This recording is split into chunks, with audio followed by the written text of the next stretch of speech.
Og det var selvfølgelig overordentligt vigtigt for KB rent psykologisk at få rystet pokalnederlaget til Ikast af sig. Måske derfor startede holdet noget forsigtigt på denne kamp. Dagens højeste tilskuertal, 6.700, konstaterede, at Lyngby var de første til at true modstanders mål.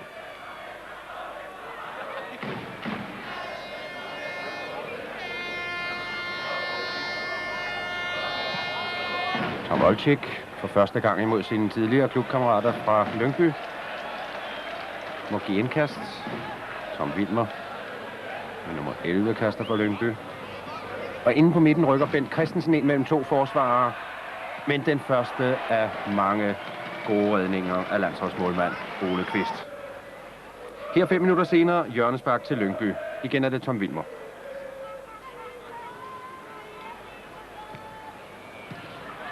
Får bolden tilbage. Ind på midten Michael Spangsborg. Lyngby bevarer angrebet. Ole Kvist bliver liggende.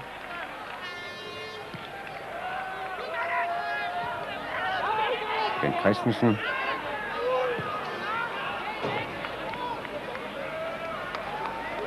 Og så bolden ind mod midten, hvor Flemming Christensen kommer i luften, men over KB's mål.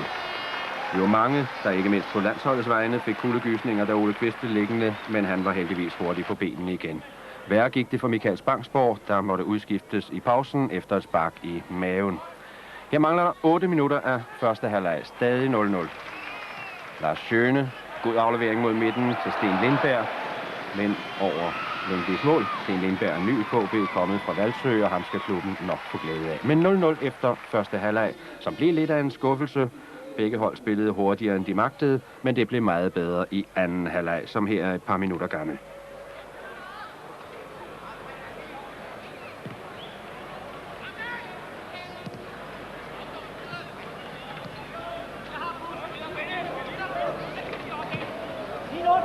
Tackling, KB i modangreb, Brian Petersen, ind til Lars Olesen, og det var KB's indtil da bedste scoringsmulighed. KB havde pludselig fået facon over sit spil fra begyndelsen af anden halvleg. Lyngby, der havde haft overtaget i en stor del af første halvleg, havde lidt svært ved at finde fodslaget, efter at Michael Spangsborg havde måttet gå ud og erstattes af debutanten Henrik Jørgensen, tidligere Birkerød. Her er det Lars Schøne for KB, en herlig løftet bold frem til Sten Lindberg, og lidt heldigt måske ind under målmand Henrik Christensen, men i hvert fald til 1-0 til KB. Og lykkelige Sten Lindberg. Dejligt set aflevering her.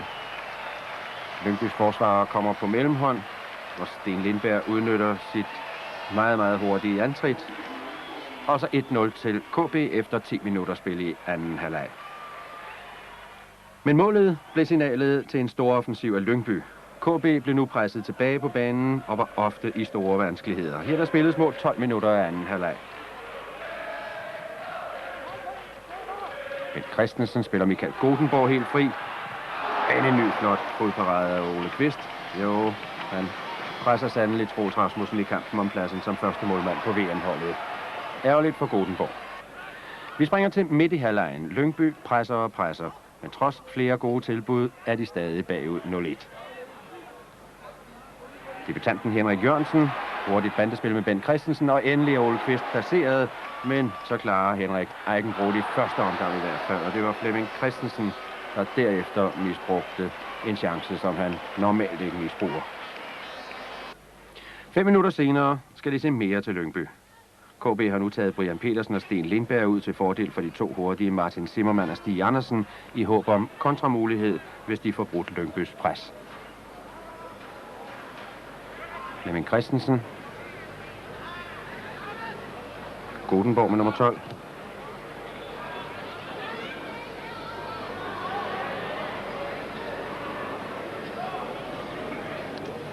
Her er det Dennis Foss, som er kommet ind for Lyngby.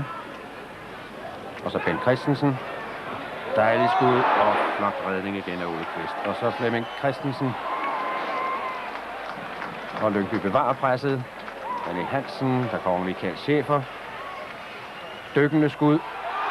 Og så klarer overliggeren for Ole Kvist, da han endelig er passeret.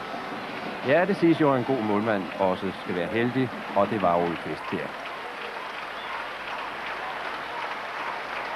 Og Michael Schäfer synes, det hele virker håbløst.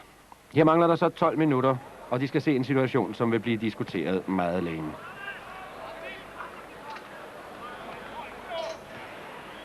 Henrik Thomasen. Og se, Stig Andersen tager hånden til hjælp forbi John Larsen, uden at målmand Henrik Christensen, og 2-0 til KB. Dommer Holger Hansens fløjte var tavs, og noget, der lignede kampens afgørelse oven på Lyngbys lange, resultatløse pres. Jeg forstår godt, Lyngby protesterer. De skal se situationen igen fra et andet kamera. Stig Andersen kommer i luften der. Her opdager han bolden, her slår han til den forbi John Larsen. Jo, vist bruger han der hånden. Det mål burde ikke være anerkendt. Men den ellers udmærkede dommer Holger Hansen fik end ikke hjælp af sin linjevogter. Hans egen placering i forhold til situationen var ikke god. Men altså, målet er anerkendt. Og 2-0 til KB. Jubel hos Stig Andersen, der var kommet ind. 3 minutter mangler der så her. Lyngby kæmper fortvivlet stadigvæk for at få scoret det mål, de længe har fortjent. Henrik Larsen i luften, men så er der 3 mand, der redder inde på stregen.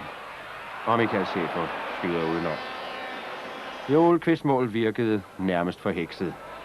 Kampens sidste minut. Slaget er tabt for Lyngby, der nu kun kan håbe at få pyntet på resultatet.